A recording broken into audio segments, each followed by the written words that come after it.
Là, je suis devant les chefs de Maradi. Je sais pas si j'ai bien prononcé. Pratiquer dans le lait aussi riche. Bon, disons tellement riche. On peut l'utiliser pour nourrir un nourrisson. Et c'est dans ce but-là qu'elles ont été conçues. Un nourrisson humain pour pouvoir aider à pallier aux crises alimentaires et aux carences de lait, en lait d'une mère. Je ne savais pas qu'ils avaient cette particularité-là, mais bon, je me suis penché sur l'affaire et c'est impressionnant. La richesse de leur lait et l'équilibre qu'il y a dans ce lait défie les lois de la compréhension zoologique. Il y a un coq ici.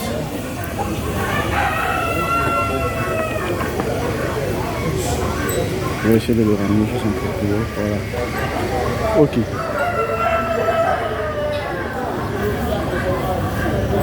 Ils ne sont pas là pour leur chair, c'est juste pour le lait, donc c'est de bonnes laitières. La chair aussi est bon, appréciable, mais bon, ça reste à discuter parce qu'on n'achète pas une chèvre comme ça pour la consommer. Il y a un petit qui est né ici, lui, par contre. Bien, on retourne au stand lapin.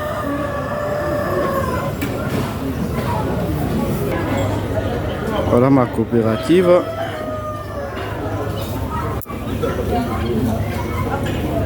Coopérative des éleveurs de bergerie. Bien. Là on est sur mon stand. On fait les présentations, j'ouvre un peu. Voici la princesse. Là le champion s'est levé à côté donc. Il ne veut rien savoir. 4,6 kg. Lapin local à 80%. Sélectionné de génération en génération. Sa grand-mère faisait 2,2 kg. On l'a accouplé avec un mâle hollandais, un croisé local hollandais, mais qui avait des sources importées, c'est vrai. Et on a pu observer que la croissance des petits se faisait de façon intéressante. Donc on a sélectionné depuis plus de temps.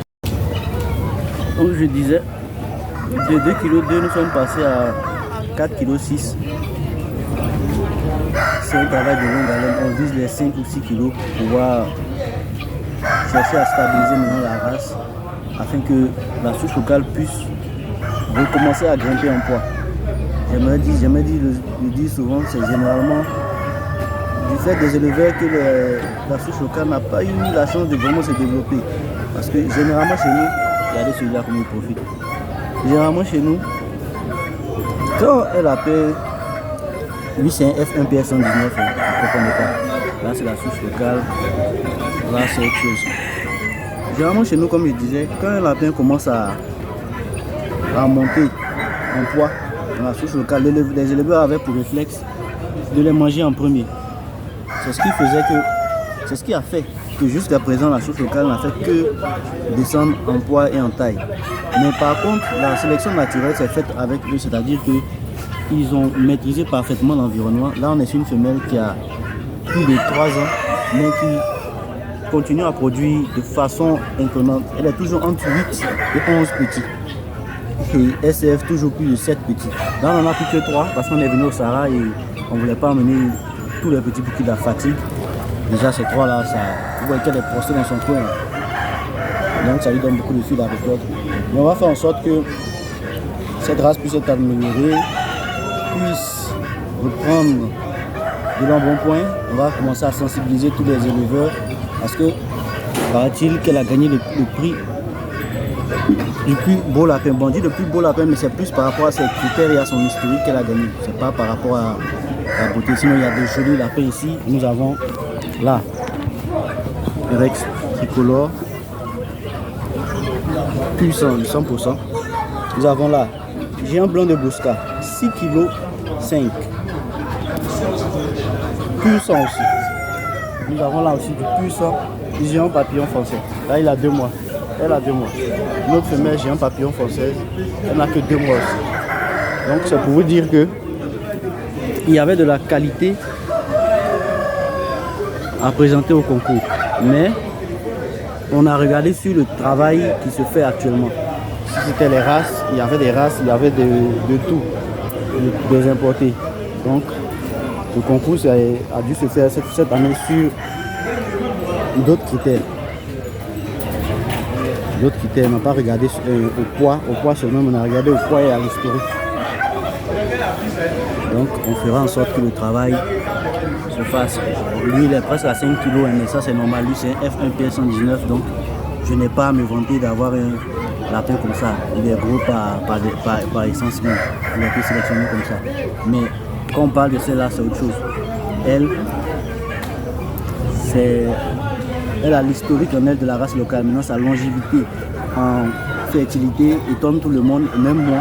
Donc, on va essayer de voir si c'est commun à toutes les souches. On va essayer de tirer d'elle le meilleur pour pouvoir essayer de travailler avec ça. Donc, en gros, c'est ça. Là, aujourd'hui, je représente ma coopérative. Je suis venu exposer avec mes sujets et des sujets des coopérants. Mais je vais faire en sorte que le maximum de bonnes choses puissent être faites et vues par rapport à notre travail. Je vais mettre en avant chacun des aspects physiques et de reproduction de la femelle afin qu'on sache exactement comment on l'a eu, qu'il y ait une traçabilité plus sérieuse. Et comme ça, c'est un vétérinaire qui nous a alerté sur le fait qu'on avait un lapin qui pouvait se démarquer du lot à travers ses performances. Mais maintenant nous allons ouvrir l'œil. Nous avons une femelle cette fois-ci. Nous allons chercher un mâle pour pouvoir continuer à faire le suivi. On va essayer d'y intégrer le moins de sang de lapins étrangers possible pour que ce soit fait.